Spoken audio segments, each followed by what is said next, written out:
What's up, everybody? Happy 2023. I'm glad you're here. If you're new to the channel, my name is Kevin. I live in Colorado with my wife Megan, who's a travel agent, and it is our hope to be financially free by the age of 45. Since this is the first video of 2023, I thought it'd be appropriate to lay out our investing strategy for this year. So let's not waste any time and dive right in. We plan to invest in 4 categories for 2023. Number 1, real estate. Investing in real estate is one of the best ways to build wealth. If this isn't in your plan for 2023, you've got to at least think about it. If you keep pushing it off because you think it's out of reach financially, then it's probably really expensive where you live. If the average home in your area is more than $350,000, then yeah, it's going to be really hard to make the numbers work. But there are lots of opportunities in certain parts of the country where the numbers do make sense. For 2023, we will prioritize finding a property in our area, but the median home price where we live is over $500,000. So if we can't find the right deal, then we will probably look out of state. Now, this would be our first out-of-state property, so that makes me a little nervous. But the cure for that is to find a property management company that you can trust. They take care of everything. You just sit back and collect the rent. You just have to add in the cost of the property management company when you're crunching your numbers so that you can make sure that you still cash flow. I'll be doing a bunch of real estate videos this year because I think the market is really going to favor the buyer. So consider subscribing if you haven't to see more real estate content. Number 2.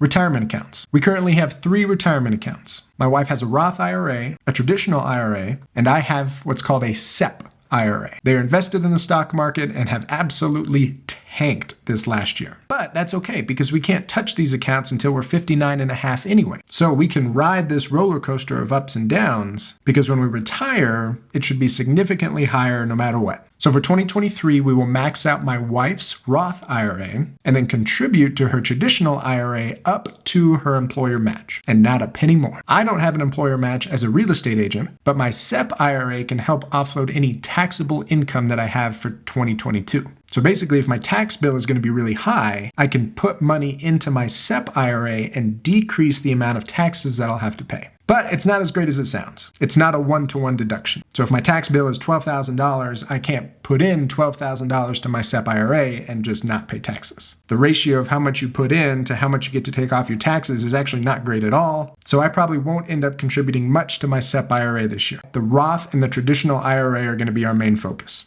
Number 3. Taxable brokerage accounts. The problem with the retirement accounts is you can't touch them until 59 and a half. Our goal is to be financially free by the age of 45. So we need something to fill that 14-year gap. That's where this taxable brokerage account comes into play.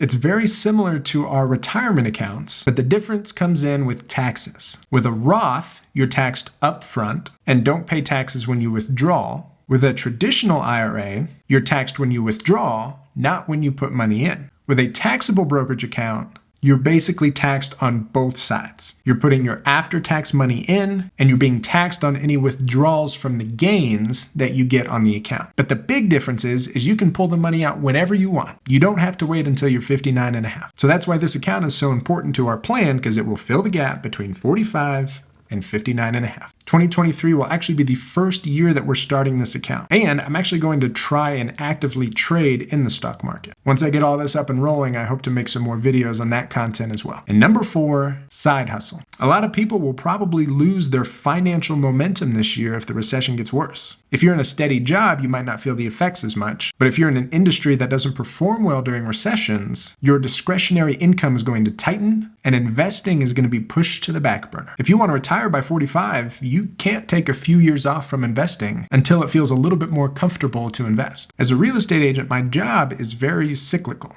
At the beginning of 2021, I didn't make any money for 3 months. But when summer rolled around, I more than made up for that dry spell. The housing market is pretty unpredictable coming into 2023. But anyone who's owned a home for 2 years or more at this point has ridden an incredible rise in appreciation. So yeah, your home might have dropped 10% in value over the last 6 months, but you had 120% gain over the last 5 years. So all said and done, you're still coming up way on top. I think it will be most difficult for first-time home buyers because they won't have the equity in the home that they're going to sell to put towards their new house. They're going to have to save it all on their own in a savings account, and that's hard. So all of that mixed with the fact that I'm in a slow season right now, I'll be using that time to see if we can build another stream of income. I currently have a photography business, so I could spend more time on that. I've been really interested in vending machines and cash ATMs, so who knows, maybe that'll come up too. But regardless, I don't want to waste this time and lose momentum towards our investing goals. Now here's a bonus category: high yield savings account.